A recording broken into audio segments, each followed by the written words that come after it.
السلام عليكم ورحمة الله وبركاته. الفاتحة. أعوذ بالله من الشيطان الرجيم. بسم الله الرحمن الرحيم. الحمد لله رب العالمين. مالك يوم الدين. إياك نعبد وإياك نستعين. اهدنا الصراط المستقيم صراط الذين أنعمت عليهم غير المغضوب عليهم ولا الضالين.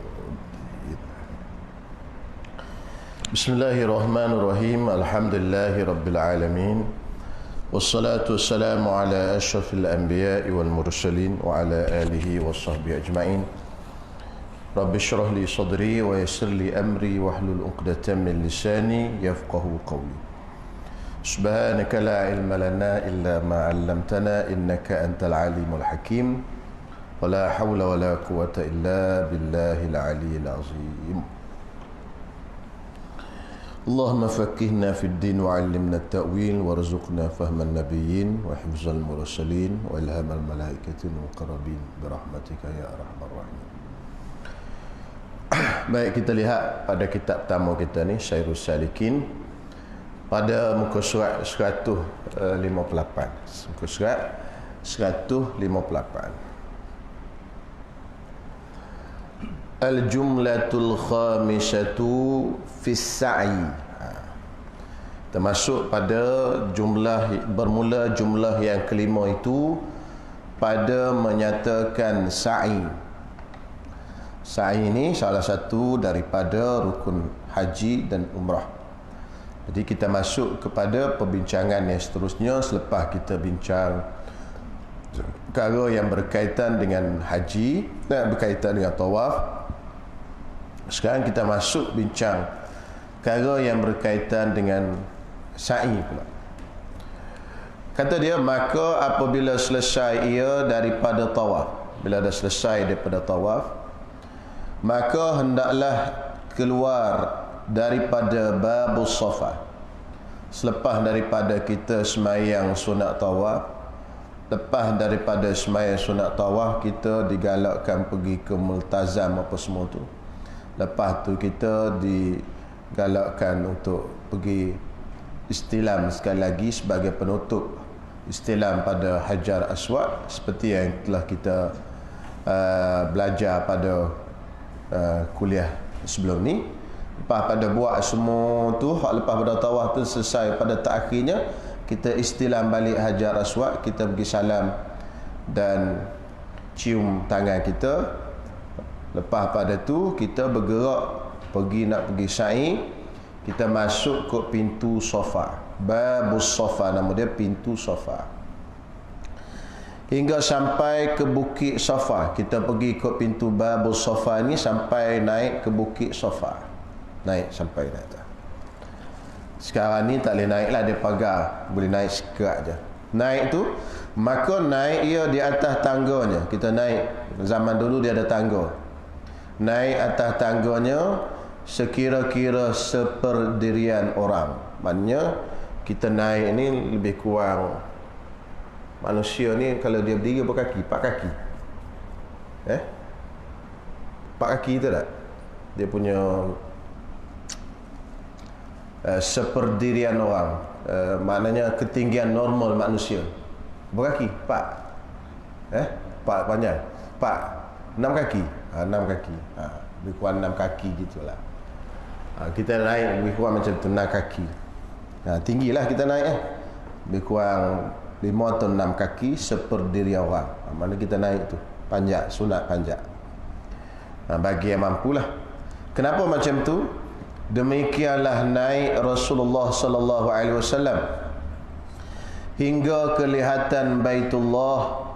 Naik tu sehingga nampak Baitullah. Nabi naik begitulah sehingga nampak Baitullah.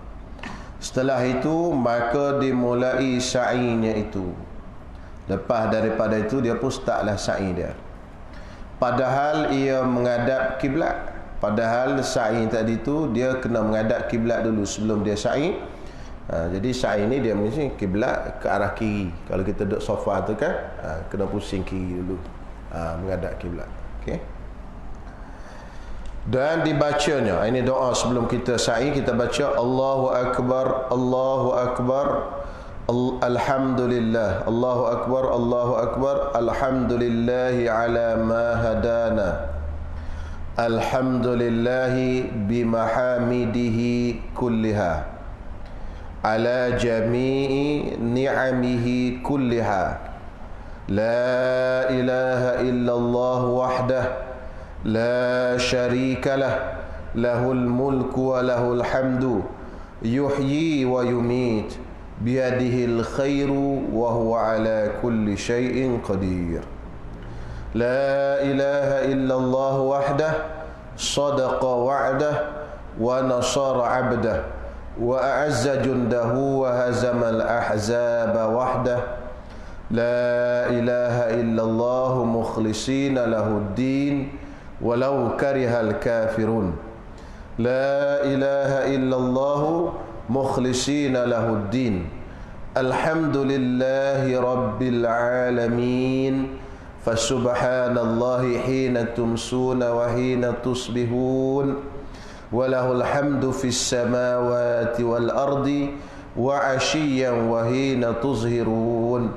Yukhrijul hayya minal mayyiti wa yukhrijul mayyita minal hayy wa yuhyil arda ba'da mautiha wa kadzalika tukhrajun. Wa min ayatihi an khalaqakum min turabin thumma idza antum basharun tantashirun. Tantashirun ko tanshirun? Muaz. Tantashirun. Tantashirun kan? Situ ada apa? Tanshirun kan? Tambah sikit ta. Tambah ta tertinggal. Tu tanshirun. Summa antum basharun tantashirun. Allahumma inni as'aluka imanan daima wa yaqinan sadiqa wa ilman nafi'a wa qalban khashi'a wa lisanan dhakira wa as'aluka al-'afwa wal 'afiyata wal mu'afata ad-da'imata fid dunya wal akhirah. Wa sallallahu ala sayyidina Muhammadin wa ala alihi wa sahbihi wa sallam.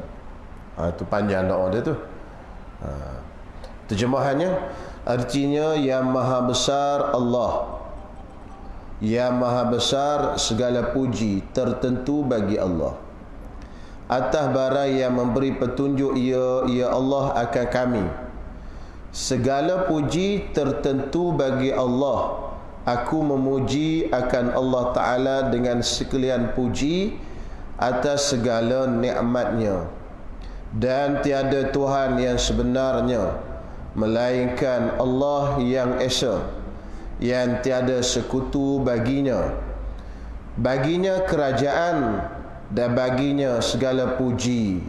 Ialah yang menghidupkan dan mematikan dan menjadikan ia dengan tangan kudratnya akan sekalian kebajikan. Dan iaitu yang kuasa atas berbuat sesuatu. Tiada Tuhan yang disembah dengan sebenarnya, hanya Allah Ta'ala yang Esa, yang membenar janjinya dan yang menolong akan hambanya, dan yang memuliakan ia akan segala tenteranya yang muslim, dan yang memecahkan ia akan segala perhimpunan kaum yang kafir dengan sendirinya. Tiada Tuhan melainkan Allah, yang semata-mata baginya agama Islam, dan jikalau benci akan dia akan agama Islam oleh segala kafir sekalipun. Tiada Tuhan melainkan Allah Ta'ala, semata-mata baginya agama Islam. Segala puji bagi Allah Ta'ala, Tuhan sekalian alam. Maka baginya segala tasbih pada waktu petang dan waktu pagi, dan baginya hamid, yakni puji di dalam 7 petala langit dan 7 petala bumi, dan pada waktu petang-petang dan waktu pagi-pagi. Bermula Allah Ta'ala, iaitu Tuhan yang mengeluarkan sesuatu yang hidup daripada yang mati. Apa maksud Allah Ta'ala? Yukhrijul hayya minal mayyit, mengeluarkan sesuatu yang hidup daripada yang mati. Apa maksudnya?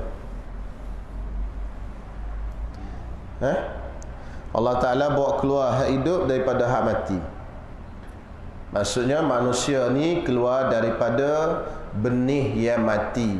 Air mani itu kan mati. Keluar daripada benda mati, benda hidup. Itu maksud dia. Bismillah.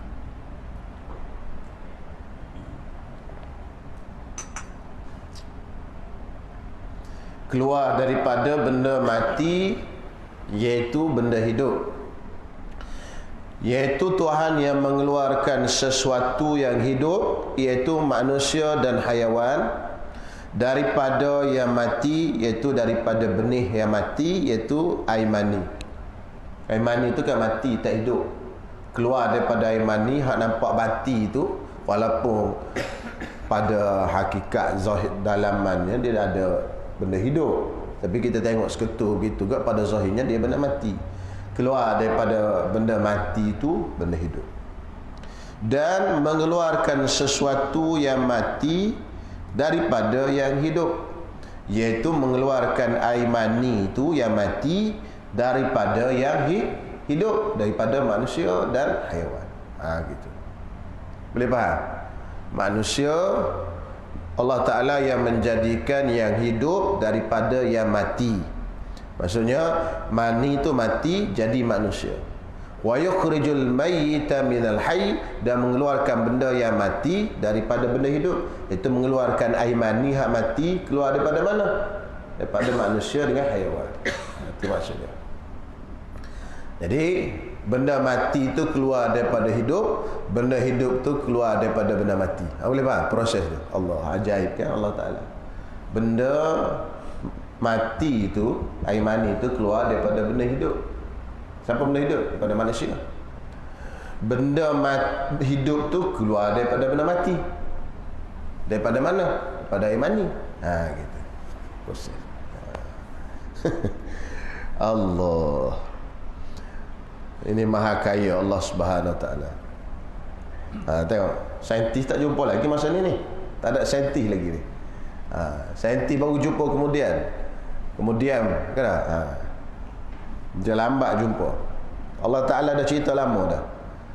Charles Darwin dan sebagainya, macam-macam lagi.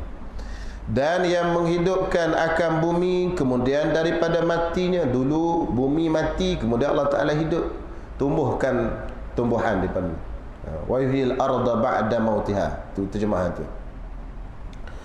Dan seperti demikian itulah dikeluarkan segala kamu. Macam itulah nanti besok-besok dikeluarkan kamu daripada kubur. Kalau kamu kata macam mana nak keluar daripada kubur, mati dah, lagu itulah. Di dunia ni Allah Ta'ala boleh buat keluarmu daripada mati, boleh jadi hidup. Daripada air mani hak mati itu boleh Allah Ta'ala hidupkan balik.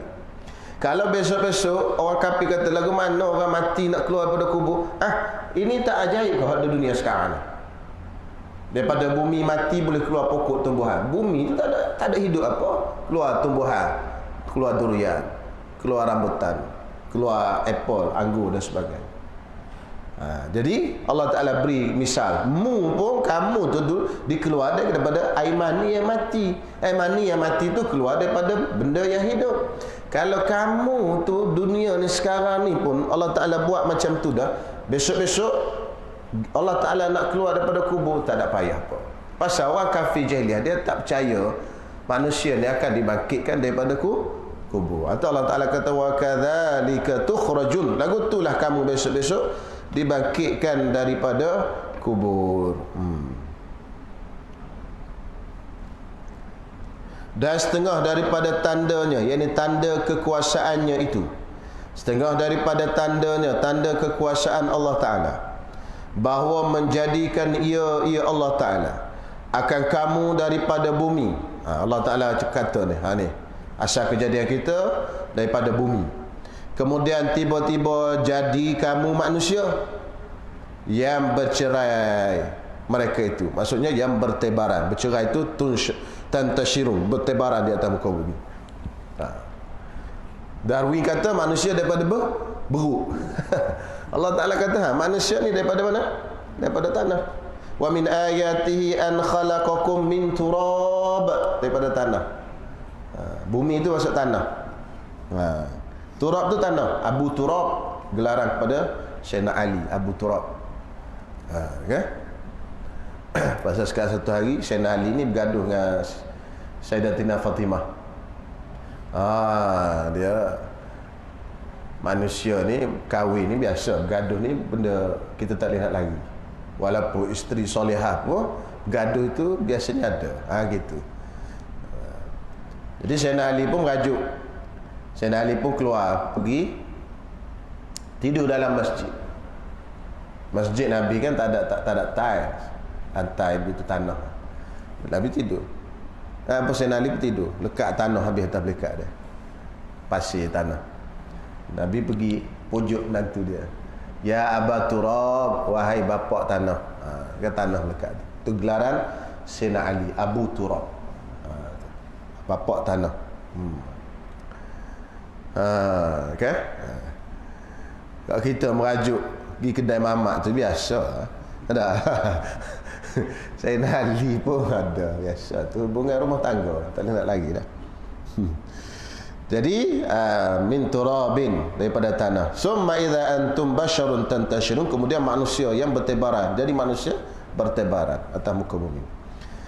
Hei Tuhanku, akan dikau aku beriman.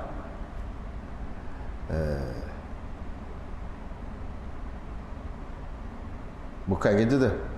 Hei Tuhanku, akan dikau aku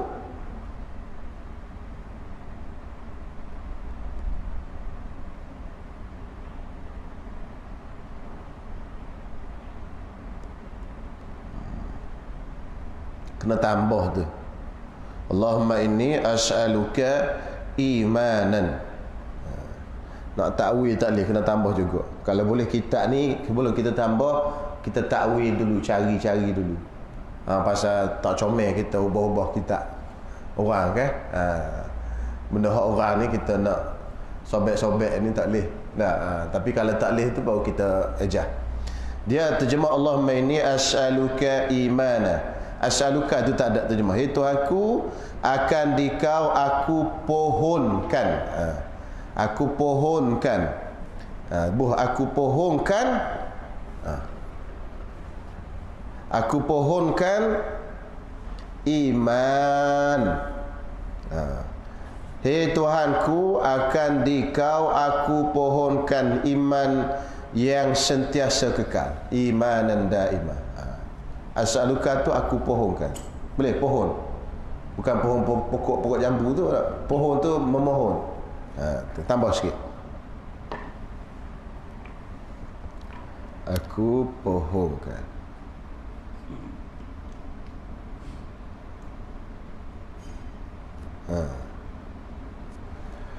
Akan dikau aku pohonkan iman yang sentiasa kekal.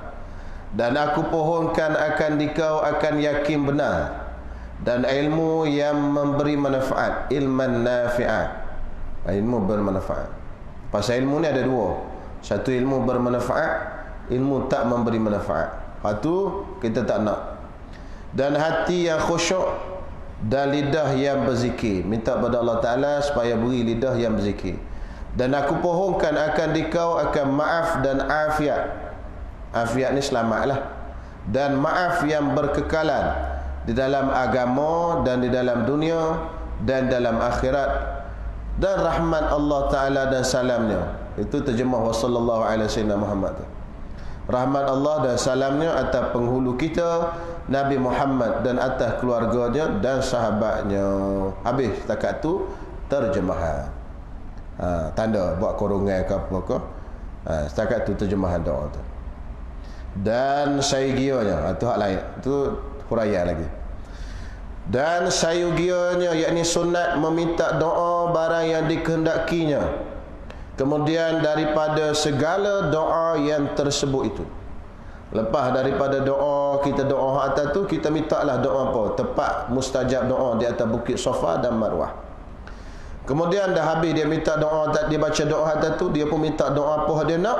Maka ia turun lalu berjalan ke Marwah dan dibacanya, turun jalan nak pergi ke bukit Marwah dan dibacanya Rabbighfir warham وتجاوز عما تعلم إنك أنت الأعز الأكرم اللهم ربنا آتنا في الدنيا حسنة وفي الآخرة حسنة وقنا عذاب النار. Artinya, hai Tuhanku, ampuni olehmu akan daku dan beri olehmu akan daku rahmat dan maafkan olehmu daripada dosa yang engkau ketahui, kerana engkaulah yang terlebih mulia dan yang terlebih murah. Hai Tuhanku, beri olehmu akan kami di dalam dunia akan kebajikan dan di dalam akhirat akan kebajikan dan peliharakan kami daripada seksa api neraka. Habis tu sakat tu terjemahan. Maka apabila sampai ia hampir kepada Mailul Akhdar, Mail tu maksud dia tiang hijau, Akhdar hijau. Mail tu tiang, Al-Akhdar hijau. Dulu-dulu dia ada tiang hijau. Sekarang dia tak pakai tiang dah, dia pakai lampu ke atas. Jadi dia ada Mailul Akhdar, tiang hijau. Jadi tiang hijau ni dulu dipacok ke atas bumi zaman dulu. Jadi dia cerita situasi di zaman dia ni lah. Macam dia kata, bila sampai ke Mailul Akhdar. Apa itu Mailul Akhdar? Tiang hijau, iaitu tanda yang tersandar pada penjuru jidar. Jidar tu dinding Masjidil Haram. Jadi hak belah kiri ni, dia tiang tu, dia duduk di penjuru dinding Masjidil Haram. Sekira-kira tinggal antaranya dan antara yang demikian itu 6 hasta. Jadi lebih kurang 6 hasta jarak dinding Masjidil Haram dengan tiang tu. Masa tu suasana dia tu. Hendaklah ia lari serta digerakkannya akan tubuhnya. Jadi bila kita berlari, dah gerak kita. Lari anak. Pada lampu hijau lah sekarang. Dulu dia mail, dia tanda tiang tu dia panggil Mailul Akhdar, tiang hijau. Akhdar tu hijau. Nabi Khidir, pasal dia berjalan tu, semua tempat dia berjalan jadi hijau. Khidir, ejanya khadara. Khidir tu maksud hijau. Maksud Khidir tu hijau. Nama dia bukan Khidir, nama dia Balia. Nama Nabi Khidir Balia ibnu Malkan. Tapi oleh kerana bila dia duduk je, tempat tu hijau. Bila dia berjalan je, tempat tu hijau. Digelar nama dia Khidir. Gelaran.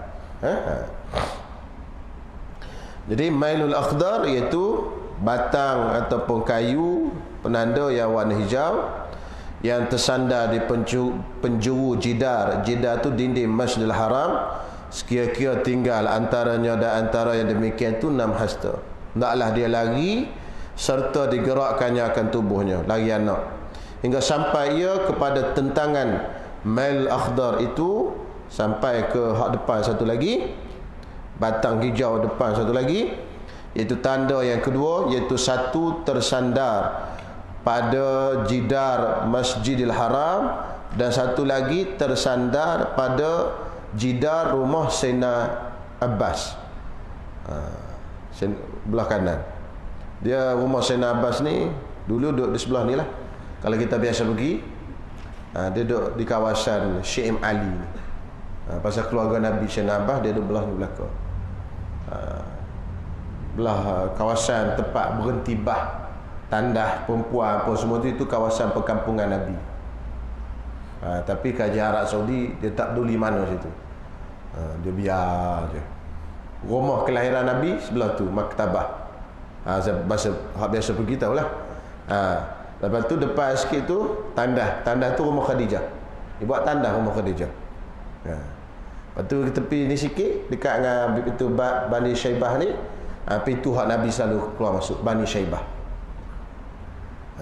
Lepas tu tepi tu rumah Sayyidina Abbas. Jadi dulu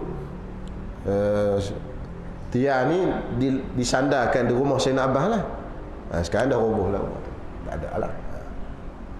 Jadi itu situasi. Sebab tu kalau kita pergi ke Mekah, biasa orang duduk di belah sini, belah sofa apa ni, menara jam ni, pintu King 1 pintu 1 King Abdul Aziz.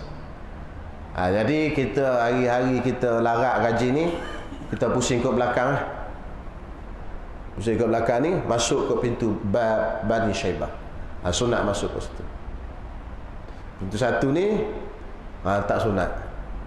Dia sunat masuk pintu belakang. Pintu nama dia Bab Bani Syaibah. Pasal Nabi masuk ke pintu tu. Setiasa Nabi masuk ke pintu tu. Sunat masuk ke situ. Dan pula kawasan ni kawasan perkampungan Nabi. Tapi kita tak tahu pasal tak ada apa. Maktabah pun buruk gitu ya. Orang-orang Pakistan, benua India aja duduk kawasan tu. Kalau tak ada hotel, ada bagi-bagi tepi tu ya. Jadi kita itulah kita muliakan kawasan tempat Nabi sallallahu alaihi wasallam. Jadi rumah Sayyidina Abbas tu duduk sebelah situ dulu. Maka ketika itu berjalan dengan perlahan seperti adatnya. Lepas tanda hijau tu, jalan biasalah hingga sampai kepada Marwah. Maka sunat ia sampai pada bukit Marwah. Sunat ia naik ke atas tangganya seperti ia naik ke atas tangga Safa dahulu itu. Maka berdiri ia padahal menghadap pihak Safa. Dia sampai situ, pusing balik, menghadap ke Safa balik, dan dibacanya akan segala doa yang dibaca di Safa dahulu itu. Baca balik doa itu tadi. Inilah baru hasil sekali sa'i. Itu sekali baru. Sekali tu mana pergi sampai sekali. Bukan pergi sampai pusing balik Safa baru sekali. Itu 14 kali. Itu baru sekali baru. Dan apabila kembali ia kepada Safa, maka hasil 2 kali sa'i. Maka perbuatnya akan yang demikian itu hingga sempurna 7 kali. Dan hendaklah ia lari pada tempat lari yang dahulu itu. Maka apabila selesai daripada yang demikian itu, maka selesailah daripada tawaf kudum dan sa'i. Tawaf selamat datang. Kalau kita buat haji ifrad, kita masuk sampai kita dalam ihram, kita sampai di sana, kita tawaf kudum dulu pasal kita dalam ihram ni, haji ifrad. Dalam ihram kita sampai di sana, kita tawaf kudum, lepas tawaf kudum kita sa'i. Tapi duduk dalam ihram lagi lah, pasal kita nak buat haji ifrad, mana buat haji dulu baru umrah. Itu nama dia haji ifrad. Adapun kalau kita buat haji tamattu', kita buat umrah dulu. Mana kita sampai-sampai kita tawaf umrah, sa'i umrah, tahlul, selesailah, tak ada tawaf kudum. Ataupun kita buat haji kiran, bertawaf kudum jugalah, pasal dia sekali haji dengan umrah. Nampak jadi kita tawaf kudum dulu, lepas tu sa'i. Jadi haji yang paling afdal ialah haji ifrad.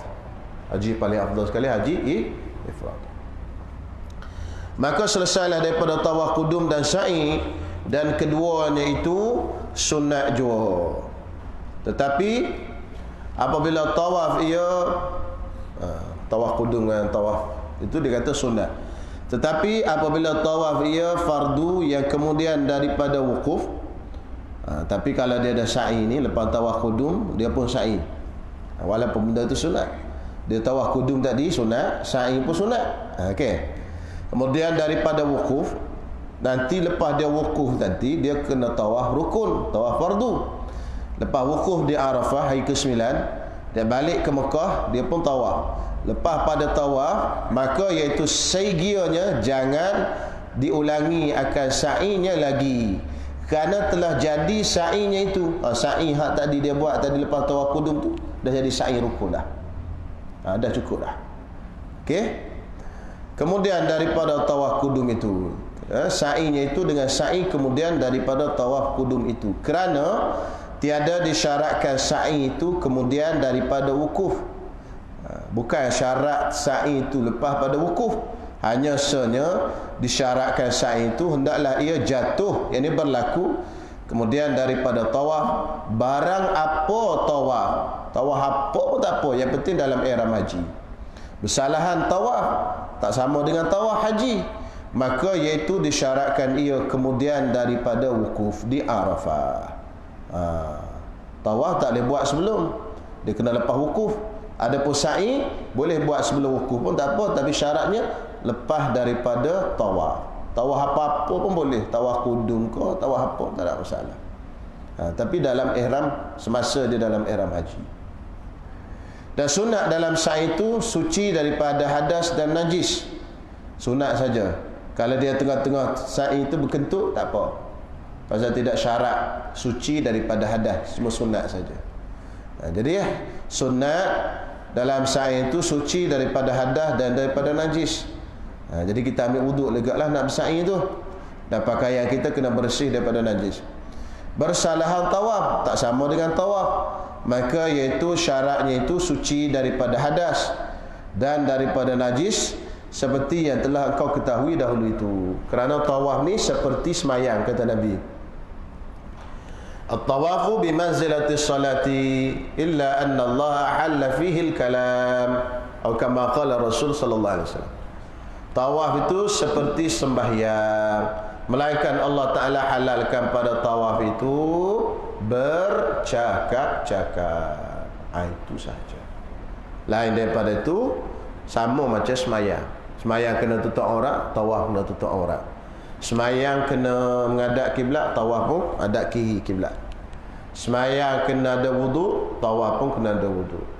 Semayang kena bersih daripada hadas besar, tawaf pun sama, kena bersih daripada hadas besar.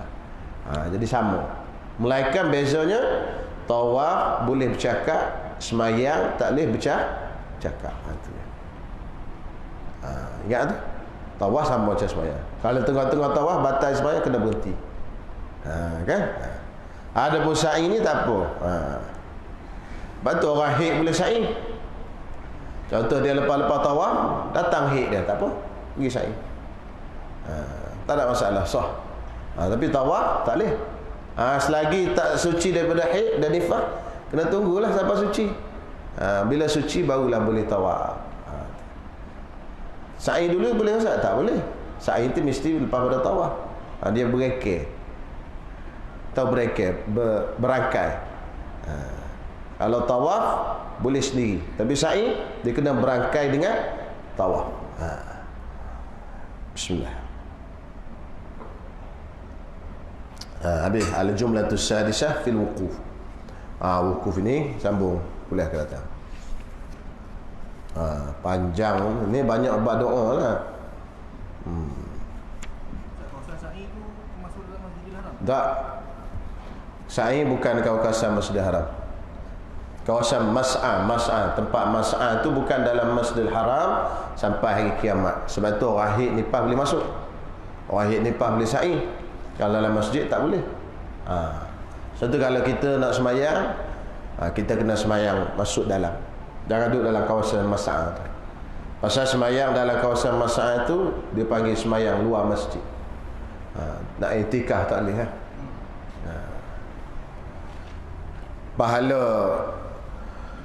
Pahala 100,000 tu mengikut setengah ulama dapat semayang situ pun. Pasal 100,000 tu tak khusus pada masjid, asal saja dalam tanah haram. Mana kita semayang di hotel pun dapat 100,000.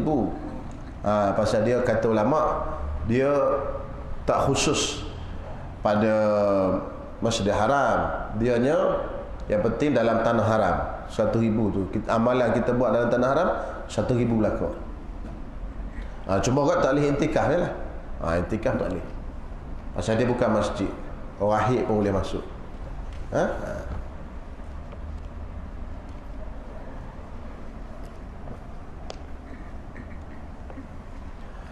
Ni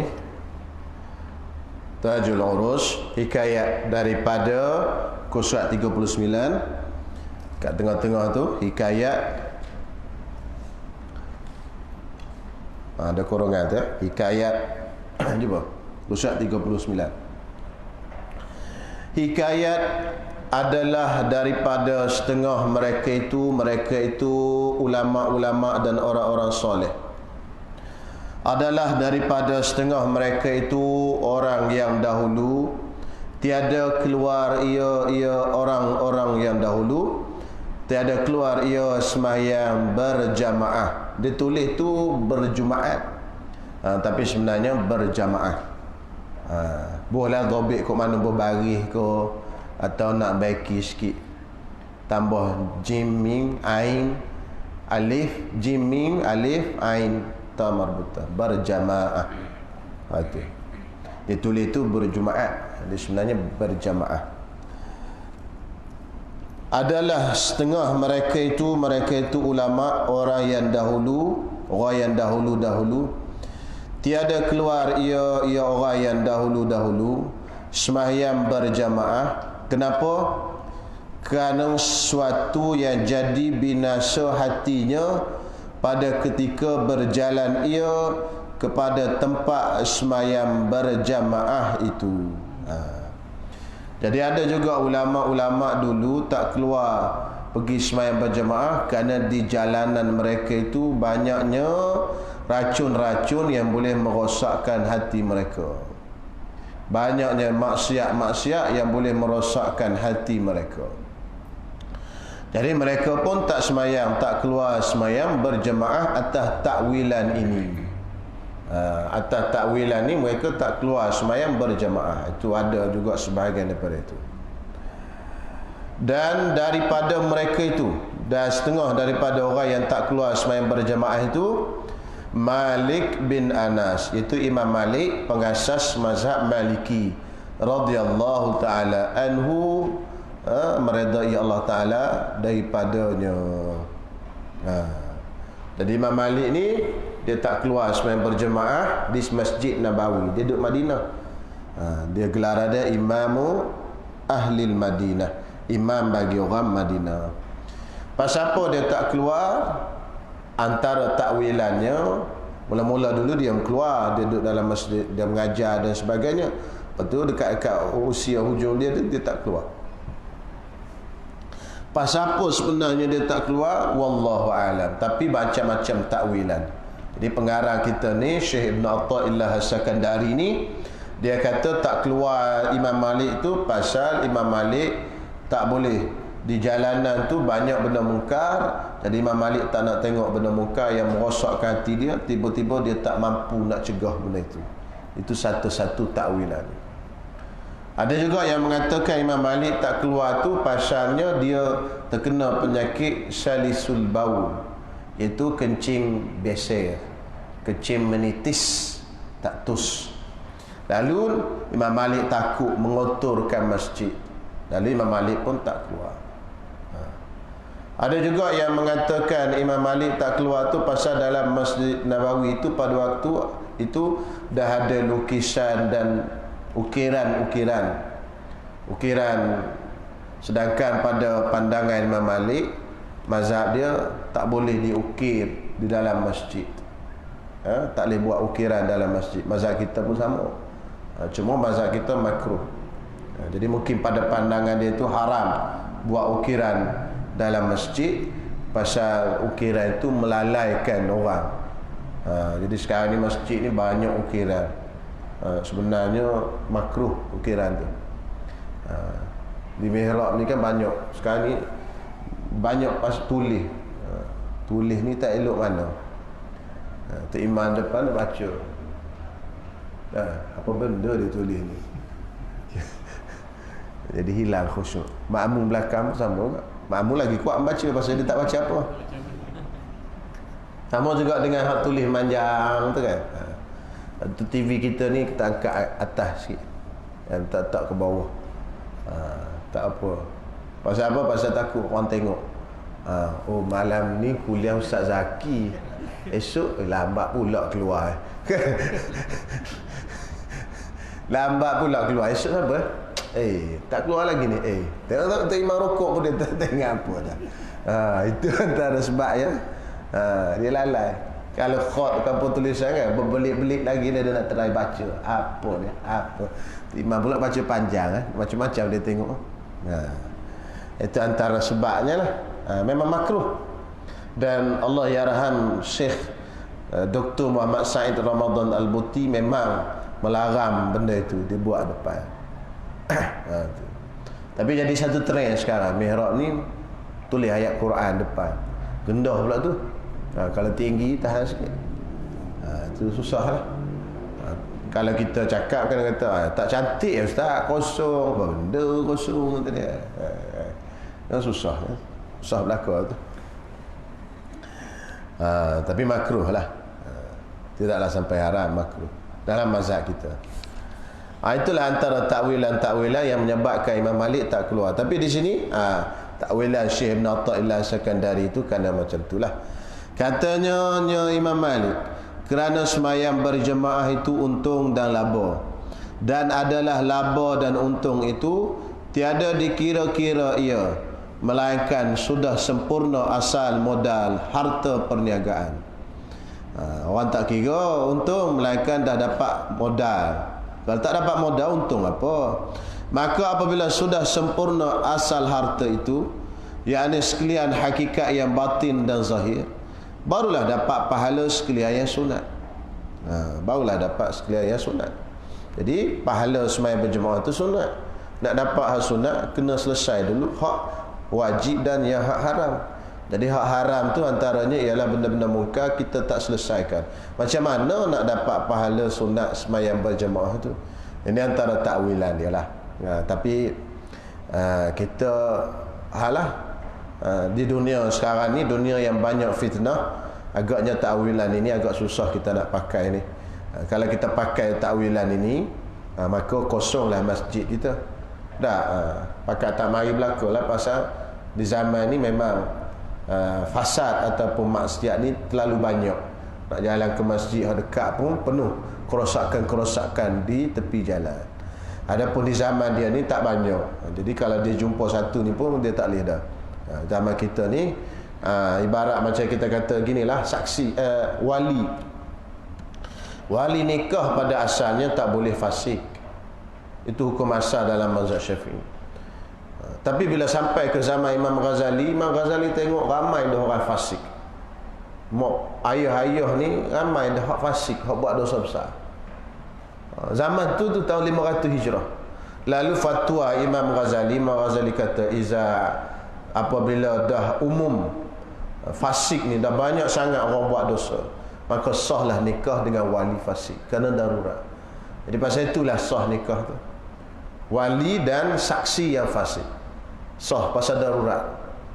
Sebab itu hari ni kalau ikut hukum asal fiqh Syafi'i, tak sah ramai nikah.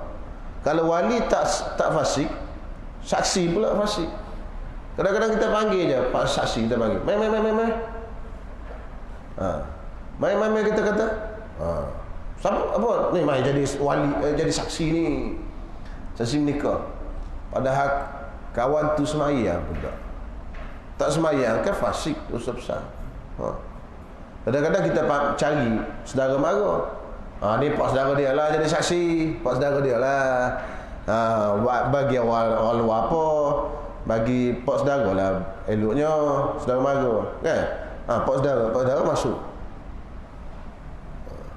Pak saudara Fatihah pun tak betul. Bila Fatihah tak betul, semayang tak sah. Lalu kalau ikut fatwa asal ke, orang fasik tak sah jadi saksi dan wali. Jadi kerana darurat dah di zaman ni, jadi maknanya takwilan ini agak susah lah nak dipakai zaman ni. Jadi kalau guna takwil ni, maka membawa kosonglah masjid kita. Lagi berkata ulama ahli hakikah, tiadalah tertentu ada binasa yang buah di dalam padang dan hutan, dan yang banyak binatang yang buah itu di dalam pasar dan kedai dan pada tengah jalan yang besar. Karena jikalau berjalan engkau pada pasar dan kedai dan pada tengah jalan yang besar, maka mendengar engkau akan perkataan yang jahat, jadilah lalai hati engkau kepada Tuhan engkau. Maka yang demikian itulah seperti binatang yang buah, apabila berjumpa engkau dalam hutang dengan dia, jadilah takut engkau kepadanya dan lupa hati engkau akan Allah Subhanahu wa ta'ala. Jadi dia kata, bukanlah binatang buah ni semestinya ada dalam hutan. Binatang buah ni di tengah pasar pun ada. Jadi dia masukkan binatang buah ni orang-orang yang melupakan kita pada Allah. Macam binatang buah, bila kita masuk dalam hutan, kita pergi dalam hutan, tiba-tiba kita ada tengah ingat Allah. keluar singa. Bila keluar singa tak ingat dah ke Allah. Nak lari ke singa tu je lah. Kan? Jadi dia kata binatang buah hak macam tu, hak melupakan kita pada Allah ni, bukan duduk dalam hutan je, di pasar dan kedai pun ada. Kita masuk pasar ke kedai, jumpa dengan dia pun bercakap benda buruk, kita bercakap sama. Lama-lama lupa kita kepada Allah Subhanahu wa ta'ala. Ini pendidikan hati. Pendidikan hati, dia fleksibel. Kadang-kadang ada benda yang sesuai di zaman dia, tak sesuai di zaman kita, kan? Dia fleksibel. Jadi antara pendidikan hati yang dicadangkan oleh dia itulah. Tapi oleh kerana kalau kita ni tak masuk pasar dan sebagainya, susah juga nak cari. Jadi kita masuklah dalam keadaan kita kata sadar keperluan kita, dan kita jauhilah daripada perkara-perkara yang mungkar dan sebagainya. Wallahu a'lam.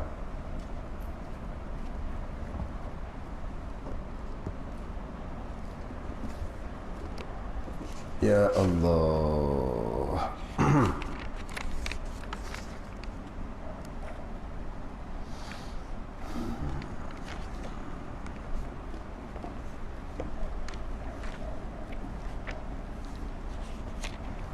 Dia masak bulu lambuk ni.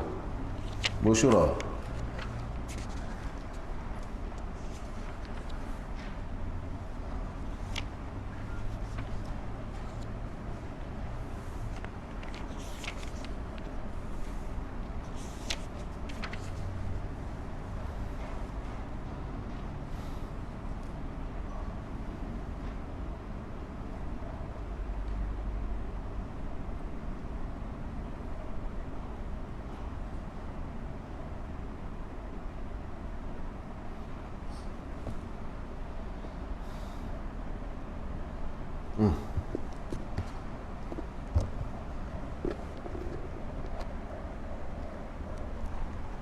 Kusyak apa ni? 142. Baris yang ketiga daripada atas, kusyak 142. Dan qala al-musannif rahimahullah ta'ala wa nafa'ana bi'ulumihi wa bibarakatihi fid darain amin. Dan wajib bagi kanak-kanak gugur. Apa itu kanak-kanak gugur? Yakni keluar daripada ibunya dahulu daripada sempurna 6 bulan. Kalau keluar lepas daripada 6 bulan, itu tidak dipanggil gugur. Kena faham Jadi sekarang ni kita masih membicarakan tentang perkara-perkara yang berkaitan dengan jenazah. Sekarang ni nak cerita bab kalau bayi yang gugur, kena mandi ke, kena kafan ke, kena solat ke, kena ke bumi ke, lagu mana? Tu nak bicara tu. Adapun orang biasa kita maklum dah. Orang biasa kena buat 4 perkara. Yang pertama kena buatnya ialah mandikan. Yang kedua kena kafankan. Yang ketiga kena sembahyangkan. Yang keempat kena kebumikan. Tapi bab sembahyang dan mandi ada 2 pengecualian. Sembahyang dan mandi, 2 golongan yang haram kita sembahyang dan kita mandi. Iaitu yang pertama, orang yang mati syahid dalam perang, syahidul ma'rikah, syahid perang. Yang kedua, wasaqat, iaitu orang yang keguguran, bayi keguguran, bukan mak dia, bayi tu mati, dia gugur mati tu. Jadi 2 ni isnan la yughsalani wala yusallayani, 2 orang yang tidak dimandikan dan juga tidak dikafan, tidak disembahyangkan, iaitu orang yang mati syahid, wasaqat, dan orang yang mati keguguran, bayi yang keguguran. Lalu kita nak bacalah apa itu maksud keguguran. Okey. Jadi 4, orang biasa 4 wajib. Dan wajib bagi kanak-kanak gugur, yakni keluar daripada ibunya dahulu daripada sempurna 6 bulan dan 2 lahzah, 2 saat. Lahzah pertama, saat pertama untuk jatuh benih bersetubuh, paling minimal bersetubuh ni 1 saat, 1 lahzah. Masuk mani itu 1 lahzah.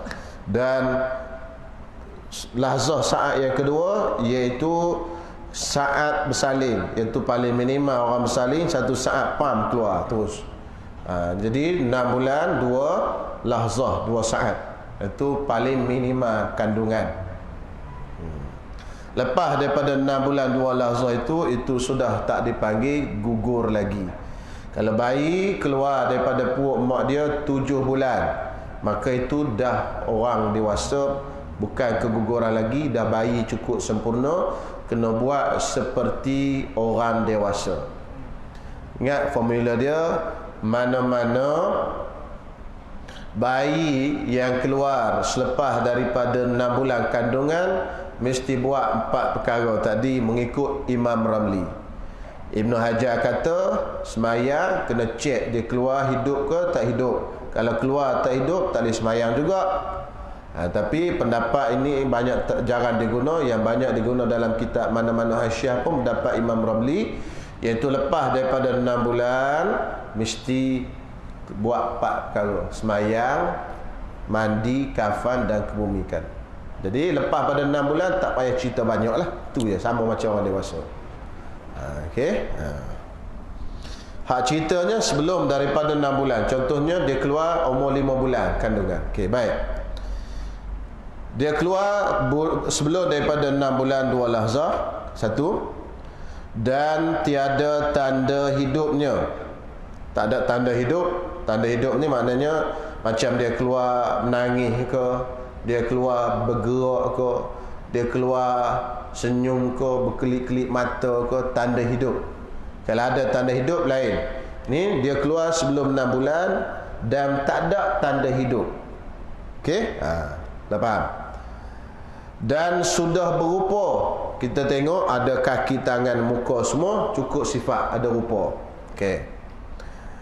Ia sama ada sampai masanya 4 bulan atau tiada. Tak kira dia 4 bulan ke 5 bulan ke, tak kisah. 4 bulan tu tiup ruh lah, kan? 4 bulan tu tempoh tiup ruh, betul tak? Pasal kita 40 hari jadi sekumpal darah. Dalam hadis 40 tu kan, 40 hari lagi jadi seketul daging. 40 hari yang ketiga jadi ditiupkan ruh padanya. Lepas pada 40 hari yang ketiga. Jadi 40 darab 3 berapa? 120 hari. 120 hari berapa bulan? 4 bulan. Jadi 4 bulan lah start tiup ruh. Tapi dia kata itu kebiasaan. Boleh jadi berlaku perkara yang luar biasa. Jadi tak kisahlah sampai masa 4 bulan atau tak ada, tak kisah. Contoh 2 bulan keluar ada sifat manusia, lepas tu bergerak, hidup dia. Itu Allah Alam. Itu dia kata tak kira 4 bulan ke berapa bulan. Ini ceritanya bawah 6 bulan. Okey. Jadi kanak-kanak yang gugur, pertama, gugur sebelum daripada 6 bulan, tak ada tanda-tanda hidup. Kemudian tak ada tanda hidup tu tak usah duk kira lah 4 bulan ke 5 bulan ke 3 bulan ke, tak ada ambil kira apa. Atau tak ada tanda hidupnya, memandikan dia dan mengkafankan dan ditanamnya, tiada harus disembahyangkan atasnya. Apa makna tiada harus? Haram. Ingat sentiasa, kalau kita jumpa dalam kitab Jawi lama, tiada harus maksudnya haram. Jadi bayi yang lahir sebelum daripada 6 bulan tak ada tanda-tanda hidup. Tak ada tanda-tanda hidup. Tu. Sebelum 6 bulan tak ada tanda-tanda hidup, tapi ada rupa manusia. Maka oleh kerana dia ada rupa manusia, kita kena buat dia seperti manusia. Jadi manusia kena buat apa? Mandikan, kafankan, kebumikan. Semayang tak boleh. Pasal semayang kena kepada orang yang mati, hidup kemudian baru mati. Semayang mayat kena dia hidup dulu baru mati. Oleh kerana dia keluar tak ada hidup, mana dia tak pernah hidup pada anggapan kita. Walaupun mak dia kata, duk tendang dalam perut dulu, oh, duk, tu tak kira. Dia nak keluar hidup dulu baru mati, baru kira. Hak dalam perut tak kira, pasal mak dia seorang je tahu. Orang lain tak tahu. Tu. Boleh? Nampak ada? Lalu keluar mati tak boleh semayang. Tak tiga lagi kena buat lah, pasal dia manusia. Kebumikan, mandi, kafan. Semayang tak boleh. Boleh. Kalau lepas 6 bulan keluar mati, tak hidup, keluar mati dah. Lagu mana? Berapa kena buat? 4 juga. Macam biasa. Tak hidup Ustaz. Pasal dia dah 6 bulan, tak panggil keguguran. Itu nak faham. Orang dewasa, macam orang dewasa lah. Keguguran ni ingat, tarikh keguguran tu mesti bawah 6 bulan. Okey? Selesai. Adapun dia cerita pula muqabil. Adapun jika keluar kemudian daripada sempurna 6 bulan 2 lahzah. Jadi kalau keluar lepas pada 2 bulan 6 bulan 2 lahzah, 2 saat, maka hukumnya yang keluar 6 bulan 2 lahzah tadi seperti orang tua. Maknanya seperti orang tua. Jadi wajib buat berapa? 4. Pertama, mandi. Kedua, kafan. 3, semayang. Keempat, bumi. Tadi 3 je, pasal dia tak hidup. Tu. Ni bila lepas 6 bulan hidup ke tak hidup, kena buat 6. Itu pandangan Imam Ramli lah. Okey. Tak ada cerita khilaf lah, pening kepala. Baik, seterusnya. Dan demikian juga jika keluar ia sebelum lagi sempurna 6 bulan. Dia keluar sebelum 6 bulan. Tak. Tetapi ada padanya, pada bayi yang keluar sebelum 6 bulan tadi, tanda hidupnya. Ada tanda-tanda dia hidup. Misalnya seperti bergerak uratnya. Dia keluar tu tup gerak, lepas tu hilang. Hidup tu. Atau satu anggota daripada badannya, ataupun bergerak satu anggota daripada badannya, tangan bergerak. Tadi bergerak urat, atau tu ataf pada urat. Atau bergerak satu anggota daripada badannya. 2 tandanya. Atau menjerit ia tatkala keluar dia. Keluar ya. Mati tu dah. Dia hidup tu. Tapi keluar sebelum 6 bulan. Jadi kena buat berapa? Apa perkara buat? 3? 4 ke 3? 4 kena buat pasal dia hidup. Hak 3 tadi pas dia tak hidup. Faham ke tak? Hak 6 bulan tak payah cerita. 6 bulan senang. 6 bulan ke atas senang cerita. 6 bulan ke atas dia sama macam orang dewasa. 6 bulan ke bawah, tengok dia keluar mati. Dia keluar tak ada tanda dia hidup, maka 3 benda saja. 1, mandi. 2, kafan. 3, semayang. Ke bumi. Kemudian dia keluar tadi ada tanda hidup, maka wajib 4. Okey. Itu sekiranya ada rupa manusia. Belah. Ada rupa manusia, maksudnya ada kaki tangan lah. Tu. Kalau gugur darah seketul, tak ada rupa. Daging seketul, dia gugur. Tak ada rupa manusia lagi. Lagu mana? Nanti insya-Allah dia sebut. Itulah. Tu dia payah belaka ni. Nak jadi nak jadi tukang mandi mayat pun kena tahu dah ni.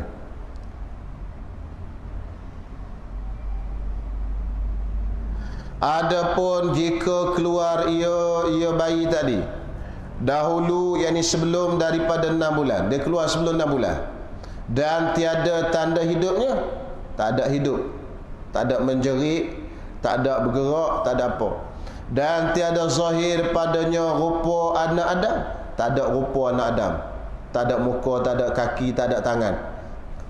keluar seketul je. Maka tiada wajib dimandikan dia, tak wajib mandi. Dan tiada harus disembahyang atasnya.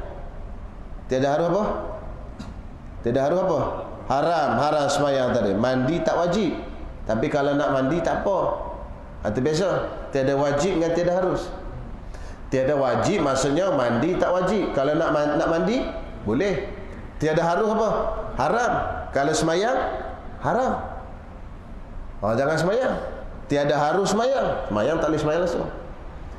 Mandi tiada wajib dimandikan. Maksudnya kalau dia nak mandikan boleh, cuma tak wajib.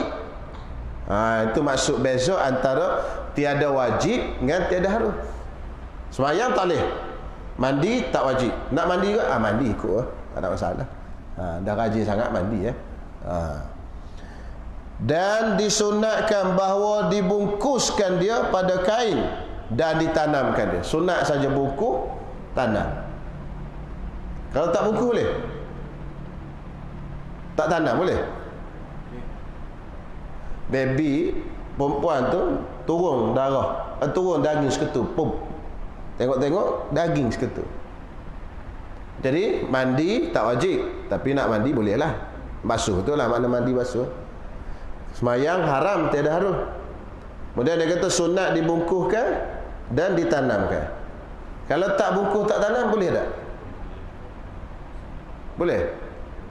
Buang tu sampah boleh? Ni tanya boleh ke tak boleh? Mana jawab? Boleh tak? Boleh pasal apa? Pasal hukum sunat. Kalau hak kita lain lagi kan dan harus diberi makan pada anjing. Tak ada. Dia nak gambarkan mana tak ada wajib buat apa-apa. Tak ada kerja nak bagi makan anjing dah. Gitu. Tak ada wajib apa pasal daging seketul. Boleh faham? Tak ada rupa manusia apa. Boleh buat kesimpulan tu. Pertama, kanak-kanak gugur 6 bulan ke atas macam orang dewasa. 1. 6 bulan ke bawah sekiranya dia ada rupa manusia dan hidup, wajib buat 4 perkara. Sekiranya dia ada rupa manusia saja dan tak hidup, wajib buat 3 perkara. Sekiranya dia tidak ada dua-dua sekaligus, rupa manusia pun tak ada, hidup pun tak ada, maka tak wajib buat sekarang habuk dan haram sembahyang. Hal lain tak wajib buat belaka, sembahyang bukan sekadar tak wajib, haram. Adapun kapan mandi tu tak wajib, nak buat lah. Tak apa, tak wajib buat. Kapan mandi bumi tu tak wajib, nak buat lah. Tapi sembahyang bukan sekadar tak wajib, bahkan haram. Tu dia punya conclusion. Boleh? Dia punya rumusan. Boleh ingat sekali lagi. Kanak-kanak gugur 6 bulan ke atas sama macam dewasa.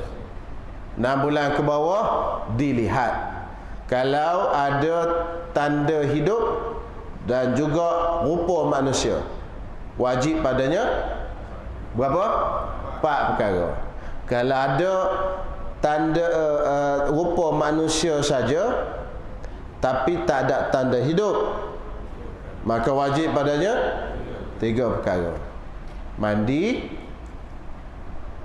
kafan, bumi kan. Kalau tak ada kedua-dua, tanda manusia pun tak ada, hidup pun tak ada, rupa manusia pun tak ada, hidup pun tak ada tanda, apa? Tak wajib apa-apa, bahkan haram sembahyang.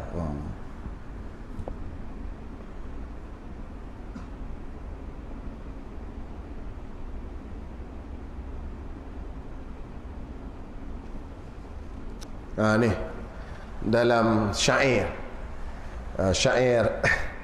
karangan Syekh Muhammad Hifni sebagai rumusan, wasaqtu kal kabiri fil wafati in zaharat amaratul hayati aw khafiyat wa khalquhu qad zahara famna salatan wa siwaha tubira aw ikhtafa aidan fa fihi lam yajib syai'un wa satrun summa dafnun qad nudib.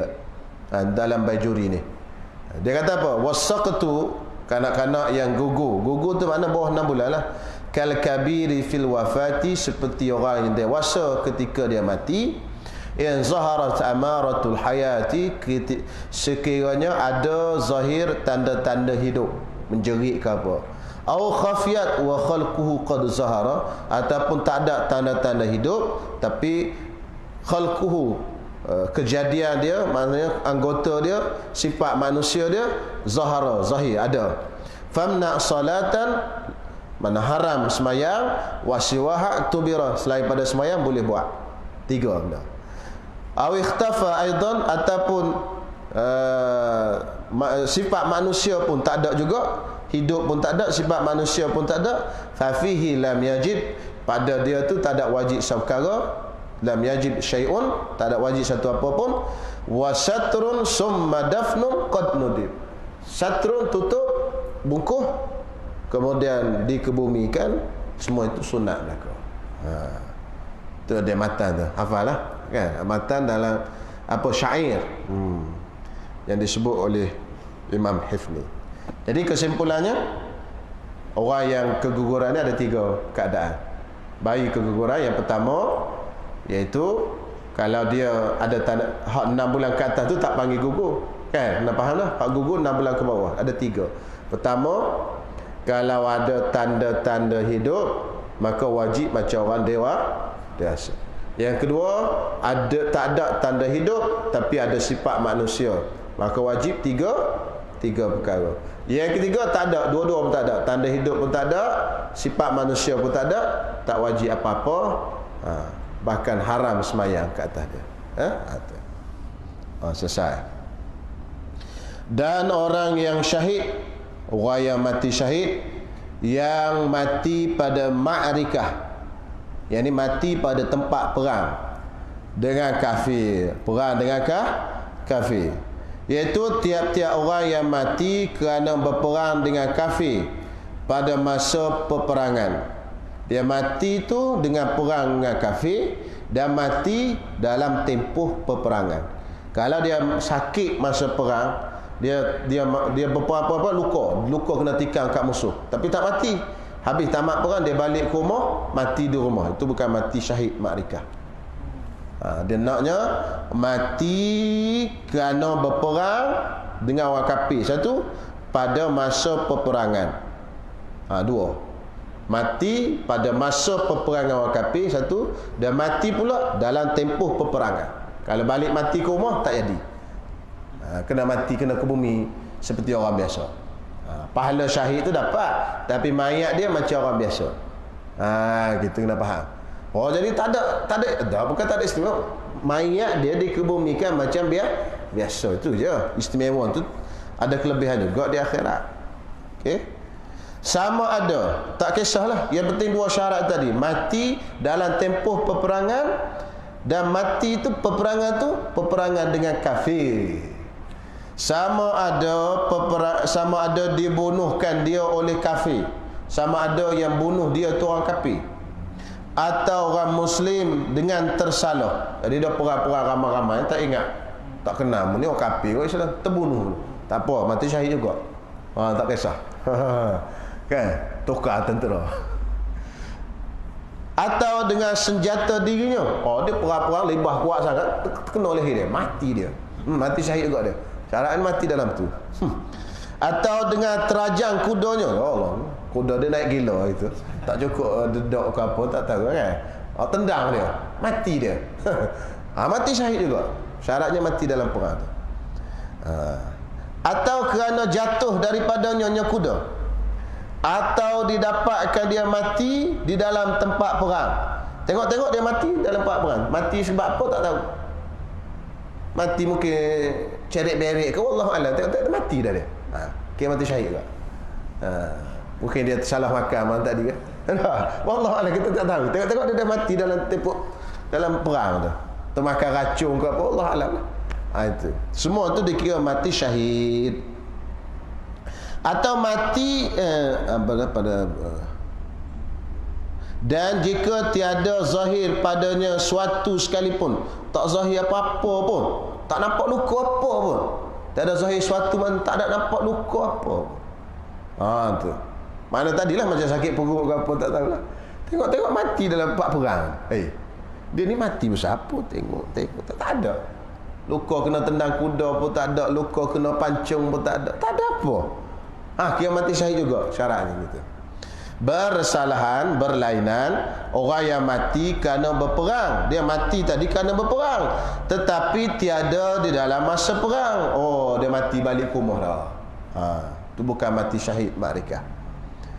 Atau mati ia pada masa perang, tetapi bukan kerana berperang. Mati masa perang, tapi bukan kerana berperang. Tengok-tengok dia ceret-beret. Hatta dia ceret-beret tapi tak tahu. Ni tahu jelas dia mati ceret-beret. Tak mati syahid. Boleh faham? Yang tadi kita tak tahu dia mati sebab apa. Itu mati syahid juga. Jumpa-jumpa dalam medan perang. Ni memang dia dah ceret-beret, ceret. Tak masuk perang pun dia. Tak tahu mati. Dia tak mati syahid. Walaupun dia masuk perang, dia duduk kemah. Awal lagi masuk kemah tu ceret-beret dia. Sampai orang sudah perang pun ceret-beret dia. Tak habis lagi dia. Mati dia gitu. Tak mati syahid. Pasal dia tak mati perang. Adapun yang tadi kita tak tahu mati pasal apa. Dia beza. Ni kita tahu. Ni kita tak tahu. Tengok-tengok mati dalam perang. Pasal mungkin luka dalaman. Ada orang kafir hantu kena dahi ni, terentak otak kan, kita tak nampak luka dalam. Mungkin orang kafir pun tak tahu. Jadi ambil hukum asal. Hukum asalnya mati dalam perang, kira mati perang lah, tak ada tanda yang membatalkan dia. Tapi yang ni kita tahu dia mati sebab ceret-beret, sebab taung, sebab keracunan dan sebagainya. Itu dia dapat pahala mati syahid kan. Kalau dia mati perang, dalam perang walaupun balik, cuma mayat dia, kita nak bincang mayat ni, nak urus macam orang mati syahid ke tak. Hak mati dalam perang tu, mati ceret-beret dalam kem tu, itu pun dapat pahala syahid juga, tapi dapat syahid akhirat lah. Dunia ni dia macam biasa je lah mayat dia, cuma pahala di akhirat je saja dapatnya.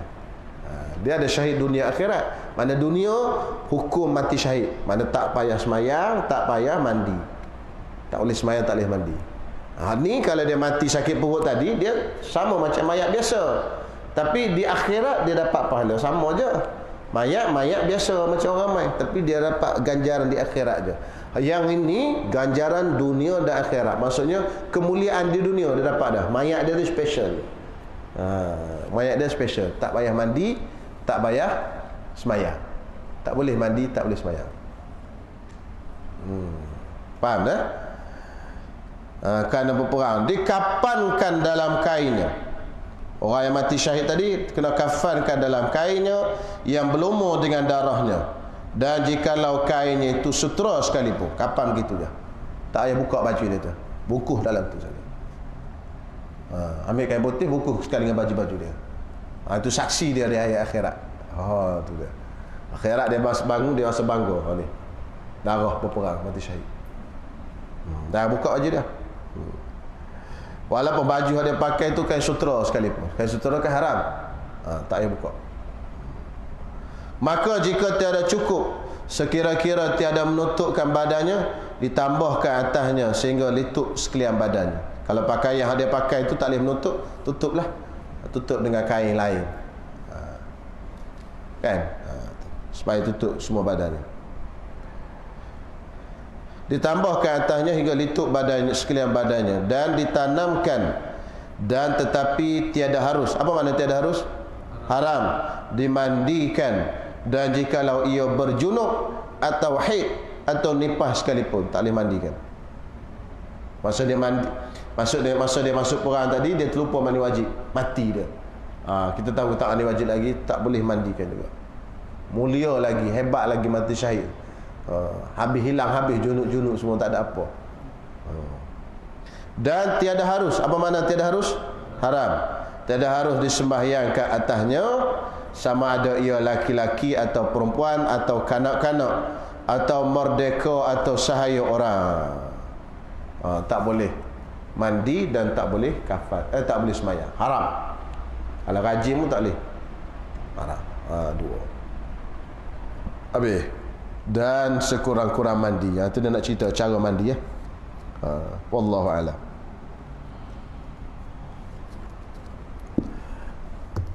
Okey, itulah. Jadi ada soalan nak tanya?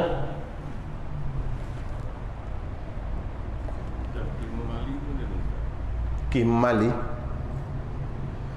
Kimali ni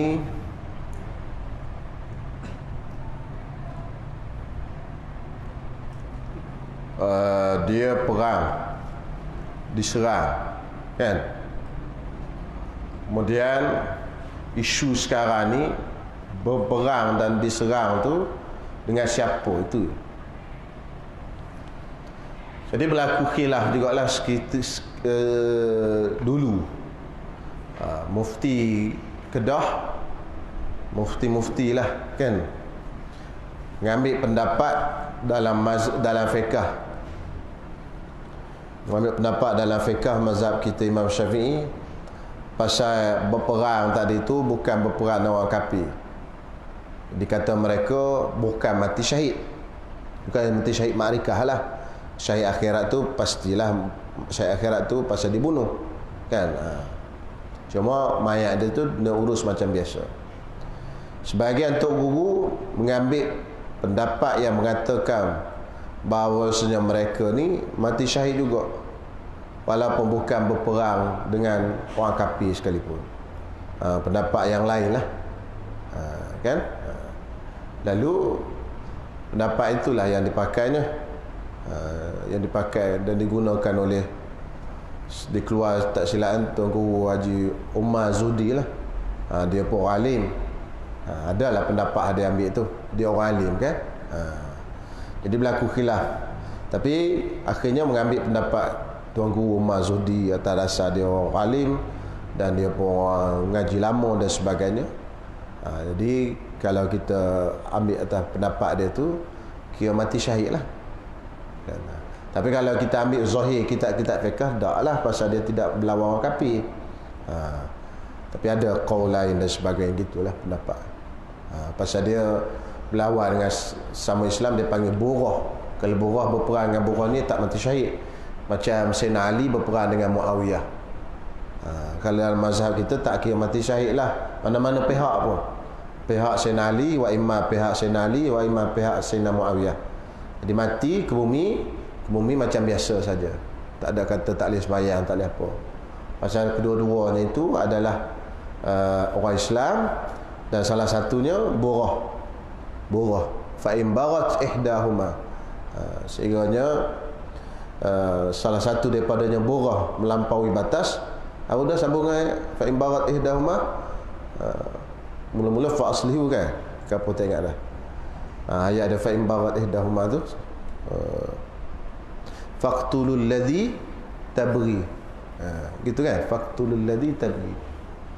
Kalau salah seorang daripada mereka itu barak ni burah, maka bunuh, perangi. Tapi bila berperang, dia tak jadi mati syahid. Pasal mati syahid tu takrif tadi perang dengan orang kafir, yang keduanya mati dalam peperangan. Itu atas dasar yang disebut oleh fiqh mazhab Syafi'i lah. Tapi kau lain tu banyak lagi, kan. Tak ada masalah. Fasik pun sama. Fasik tu orang Islam lagi. Contoh, kalau satu negara tu, satu kampung tu tak sembahyang Jumaat, kan, tak nak sembahyang Jumaat, maka orang yang tak sembahyang Jumaat hukumnya fasik. Cukup syarat 4 bulan pun tak nak sembahyang Jumaat. Jadi raja, pemerintah kena bagi amaran.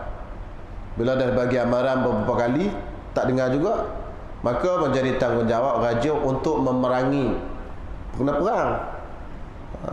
Kampung yang tak nak buat sembahyang Jumaat kena perang. Kalau dah bagi amaran tetap degi juga, raja kena perang.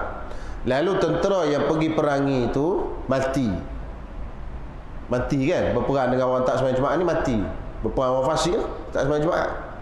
Maka tentera yang mati tadi tidaklah dihukum sebagai syahid dunia akhirat macam ni. Mati syahid tu mati syahid lah, syahid akhirat sajalah. Dapat pahala di akhirat. Pasal menentang orang-orang yang fasik, menentang berperang yang disuruh, kita buat benda yang disuruh, lepas tu mati kita. Sehingga kalau kita mempertahankan harta kita di rumah, bukan orang bunuh, pun mati syahid. Tapi itu syahid akhirat. Syahid akhirat ni maknanya mayat dia tu macam biasa, tapi pahalanya pahala mati syahid. Gitu. Mayatnya diuruskan macam biasa. Jadi kalau dia perang gitu, mayat dia sama macam orang biasa saja, cuma pahala dia pahala mati syahid. Dia isunya kita berperang ni dengan siapa-siapa pun isu mayat dia di dunia. Tapi kalau di akhirat, kalau perang kita pergi perang tu betul, itu dapat pahala syahid. Tak ada masalah dah tu. Isu je hak nak uruskan mayat dia ni, tak mandi, tak kafankan tu. Lagu mana dia? Syaratnya kena perang orang kafir, itu mazhab Syafi'i lah. Tu. Jadi tu gitu keadaannya. Bayi 6 bulan atas tak sunat ni. Tak sunat lagi? Tak sunat ni meninggal. Dia lahir tak sunat lagi ya? Dia nak Dia umur berapa? 6 bulan ke atas. Tak sunat ni tu meninggal. Lepas tu? Urus jenazah tu. Urus jenazah. Mandi dia, lepas tu kena tayamum lah. Pasal di bawah muncung dia tu kan tak sampai air. Kalau kita boleh buka tu tak apa. Budak nak buka lah ke mana, dia kecil sangat lagi. Di bawah muncung dia tu, muncung kulfah dia tu tak sampai air. Jadi tempat tak akan sampai itu, kata Ibnu Hajar, kata Imam Ramli, kena tayamum lah. Jadi mana-mana orang yang tak bersunat, mandi jenazah dia kena tayamum. Pasal tak sampai air di bawah kemaluan dia. Jadi ganti air tak sampai bawah kemaluan tu, tayamum. Tayamum kat mana? Muka dengan tangan lah. Jangan kita tayamum kat menantai tu pula. Kan? Jadi tayamumnya di muka dan di tangan. Dan itu saja. Lelaki perempuan. Perempuan tak apa. Perempuan dia tak ada tertutup. Dia lelaki yang tertutup. Perempuan dia jenis bukan tertutup. Tak payah. Dia lelaki tu muncung dia tertutup. Tutup tempat yang wajib sampai air. Kepala kemaluan tu tempat wajib sampai air. Zahir, dia masuk dalam anggota zahir. Jadi bila tertutup tak boleh sampai air ke anggota zahir, kita kena tayamum lah. Dan tak boleh buka. Ustaz saja melawak ni buka tu. Buka tak boleh. Walaqad karramna bani Adam, kami muliakan anak cucu Nabi Adam. Jadi kalau kita buka tu menghina dia. Kalau sunat tak boleh. Pasal dia dah mati dah. Mana kalau mayat tu dah meninggal, kita panggil Tok Mudin. Sunat siapa ni? Ni mayat ni. Lagi balik tu begitu. Lagi pun haram, tak boleh sunat. Sunat mayat tak boleh. Postmortem tu kalau tak ada apa-apa darurat, hukum dia haram. Pasal mencari dan menghina mayat. Kalau ada apa darurat tak apalah. Tengoklah. Kalau saja-saja nak postmortem, tak boleh. Sebab tu banyak-banyak tok guru tak bagi. Allah yarham Musta'aruddin, dulu ada satu orang meninggal, hospital nak buat postmortem untuk mayat tu. Dia pergi jumpa pengarah. Dia kata tak payah buat. Lepas. Tak boleh. Pasal menghina kehormatan mayat. Kalau ada benda penting, darurat, tak apa. Kalau tak ada benda penting, saya saja nak cek mati pasal apa, tak payah. Kalau boleh kita elakkan. Pasal menghina mayat. Walaqad karramna bani Adam. Okey. Syahid dia pun tadi yang pegang tu kan. Nak ke bumi, nak ke bumi. Isteri datang, dia ada hadiah besar. Tak apa. Dia mati sakit perut. Dia pegang ni dua lah. Syahid tak perlu Lepas tu dia dah mandikan jenazah dah. Tak payah dah. Mandi jenazah tu dah memadai daripada mandi junub. Tak perlu dah mandi junub. Kan? Walaupun dia orang tu dah berjunub sebelum perang, bila dah sebelum mati, orang ni junub sebelum mati. Tak sempat mandi junub lagi, mati dia. Kita mandikan jenazah tu dah menggantikan mandi junub dah. Dia sama je.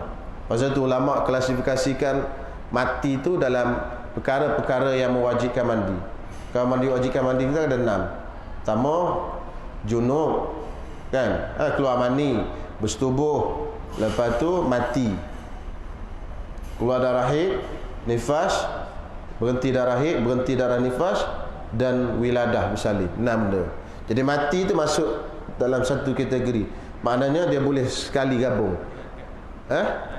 Terangkat dah. Tak payah kita mandi yang lain, mandi untuk junub sekali. Contoh ginilah. Misal seorang perempuan, dia ni mengandung. Malam tadi dia bersetubuh dengan suami dia. Lepas dia bersetubuh, belum sempat lagi dia mandi wajib, salin dia. Salin.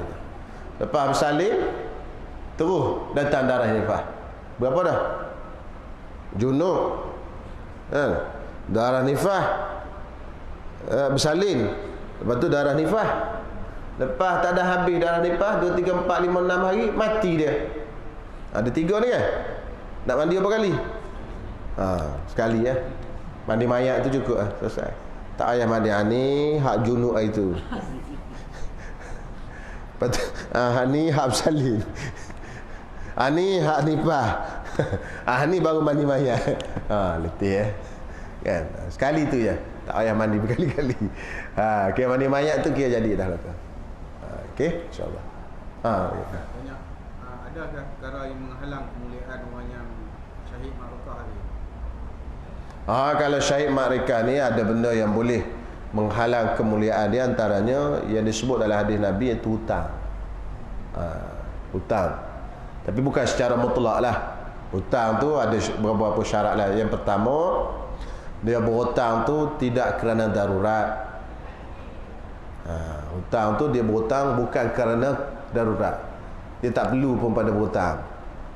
Kalau dia berhutang tu kerana nak mendamaikan orang, berhutang kerana nak bantu orang, berhutang kerana nak bagi makan ke anak isteri, atau darurat tu tak apa.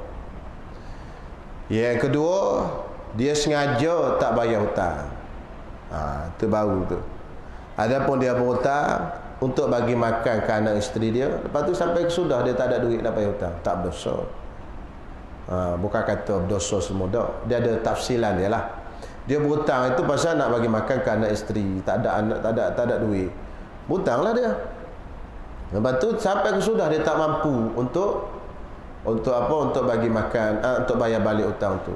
Tidak dikira sebagai berdosa. Yang dosanya ialah dia sengaja tak nak bayar hutang. Kan macam kita lah, kalau kita kelaparan, tak ada duit dan sebagainya, kan, kita nak makan tak boleh, nak minum tak ada duit, sampai satu had nak mati dah kita. Bukan kata apa, makan bangkai pun boleh, kan? Pasal darurat. Apa tak hutang ni, kita makan bangkai pun boleh. Jadi kita pun berhutang nak bagi makan ke anak isteri, berhutang. Harapnya suatu hari nanti ada duit boleh bayar. Sampailah kita mati tak ada duit nak bayar hutang tadi, tak dikira berdosa. Hak berdosa tu dia ada duit tak bayar hutang. Tu berdosa. Lagu tu maknanya roh dia tergantung. Ataupun dia tak ada keperluan apa, dia berhutang. Nak mewah-mewah aja. Nak seronok-seronok dia berhutang. Lepas tu tak boleh nak bayar. Itulah. Itu masuk dosa. Jadi 2 syarat tadilah, antaranya syarat utamanya. Pertama, berhutang tu bukan kerana darurat. Yang kedua, dia sengaja tak nak bayar. Duit ada tak nak bayar. Itu terus dia tergantunglah. Sehingga hatta yuqda dainuhu, sehingga dibayar hutangnya itu. Dibayar hutangnya. Kalau dia, maknanya waris-waris dia tu ambil duit pusaka dia bayar. Waris tak bayar pula, dosa pula waris. Waris pula sakut. Pasal apa? Pasal waris dia ambil bukan duit dia. Duit itu duit siapa? Duit orang yang pemiutang, memberi hutang. Kan orang yang bagi hutang tu duit dia tu. Maksudnya kena ambil dulu duit pusaka, tolak bagi bayar kat dia dulu. Tiba-tiba dia tak tolak, dia makan semua duit pok dia tu. Maka dia makan duit orang, duit haram. Anak pula berdosa. Kalau tahulah. Kalau tak tahu tu bab lain. Sebab itu sebelum bagi harta pusaka kena cek dulu ada hutang tak ayah. Pasal duit hutang tu bukan duit pusaka, duit hutang duit orang. Kena bagi. Bagi-bagi tengok ada tinggal RM10 je lah duit ayah. RM10 tu apa pusaka? Tak lain bayar hutang semua. Lagu tu. Lepas tu jangan biasakan berhutang lah, melainkan hak darurat sangat. Nak beli rumah tak ada duit, kan? Jadi kita berhutang lah. Pasal sekarang nak beli rumah mana ada, bukan sikit-sikit 400-500 ribu, mana ada cash, berhutang, bayar sikit-sikit. Nak beli kereta tak boleh beli cash, berhutang. Ada pun untuk benda-benda lain kita berhutang. Tak boleh lah untuk benda-benda saja itu. Jangan amalkan lah, susah. Okey. Oh ya Kak.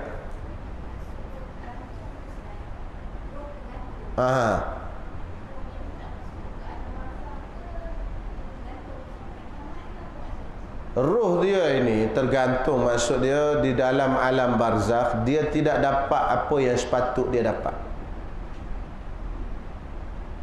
Orang mati syahid sepatut dia dapat dalam kubur dia kemuliaan. Dia tak dapat tergantung. Macam kalau orang kerja kerajaan, pool lah, pool. Kan? Tak masuk mana-mana. Duduk mana-mana pejabat pun tak duduk. Tapi gaji boleh. Kan tak? Gaji boleh pool. Cool storage. Tapi gaji boleh. Ni gaji tak boleh duduk tergantung, tak ada apa-apa. Rugi ya. Patutnya syahid ni dia nak masuk tempat ni, oh mulia ni. Gitu.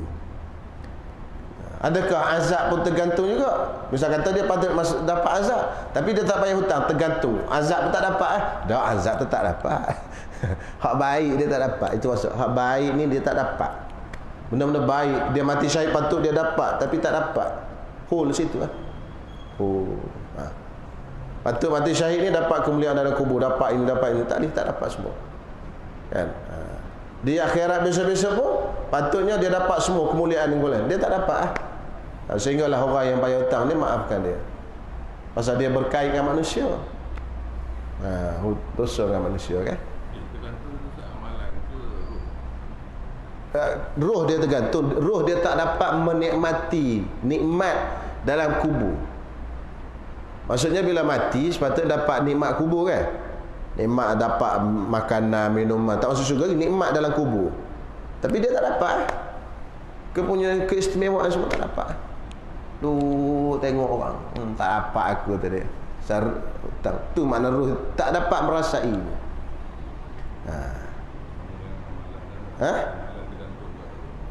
Bukan amalan, roh dia. Amalan dia tu bukan amalan, ruh dia tergantung. Ar-ruhu mu'allaqatun bainas samai wal ard. Ruh itu tergantung di antara langit dan bumi. Bidainihi hatta yuqda anhu. Itu ada Nabi dengan hutangnya sehinggalah dibayar hutang-hutangnya itu tadi. Jadi tak dapat merasa nikmat tu. Kalau dia ni orang baik, mati syahid dah, dia tak dapat rasa apa. Azab memang tak kena lah pasal dia mati syahid, tapi nikmat tu tak dapat. Tak dapat merasai nikmat. Dengan sebab dia tak bayar hutang tadi, sehinggalah dia bayar hutang daripadanya. Tapi bukan secara mutlak tadilah. Ada hutang yang diharuskan kita berhutang. Nabi sendiri pun berhutang, kan? Dan Nabi SAW, Nabi waktu dia wafat, dia berhutang. Berhutang dengan apa? Dengan orang Yahudi. Tapi berhutang cara gadai. Berhutang juga tapi cara gadai. Gadai apa? Baju apa? Baju besi. Gitu. Mana belum selesai lagi lah, ya. Jadi diselesaikan oleh Sayyidina Ali, ya, saya tak silap. Kena baca hadis tu tak? Dalam Syama'il ada, Syama'il Muhammadiyah. Jadi maknanya bukan secara mutlak lah. Ada orang semua dia mutlak tak boleh berhutang, kalau tak bayar hutang roh tergantung. Bukan secara mutlak, secara umum, bukan secara umum, taklah. Ada kes-kes tak apa. Kan? Yalah, kalau kita kata kalau darurat bukan kata hutang, bangkai pun boleh makan. Apatah lagi hutang. Dan dalam satu hadis dalam kitab Tanbihul Ghafilin, Nabi kata, siapa yang berhutang yang tak mampu bayar hutang dia, aku bayar hutangnya di hari akhirat. Iaitu 3 jenis orang yang berhutang. Pertama, orang yang berhutang untuk beli untuk kain kafan orang. Yang kedua, orang yang berhutang untuk bagi nafkah pada anak isteri dia. Yang ketiga, orang yang berhutang untuk mendamaikan 2 orang yang bermusuhan. Di akhirat besok-besok aku bayar, aku lunaskan, maksudnya aku tolong jadi guarantor untuk dia. Maksudnya ada hutang ni yang dibolehkan, hutang yang dibenarkan oleh syarak. Gitu Wallahu a'lam. Aku dah ulah ni. Bismillahirrahmanirrahim. Alhamdulillah wassalatu wassalamu ala Rasulillah wa ala alihi washabihi wa man wala. Rabbana atina fid dunya hasanah wa fil akhirati hasanah wa qina adzabannar. Allahumma ij'alna minal mutatahhirin waj'alna minas salihin waj'alna minal ladzina an'amta 'alaihim minan nabiyyin was-siddiqin wasyuhada'i was-salihin. Wa sallallahu ala sayyidina Muhammad wa ala alihi washabihi wasallam. Walhamdulillahirabbil alamin.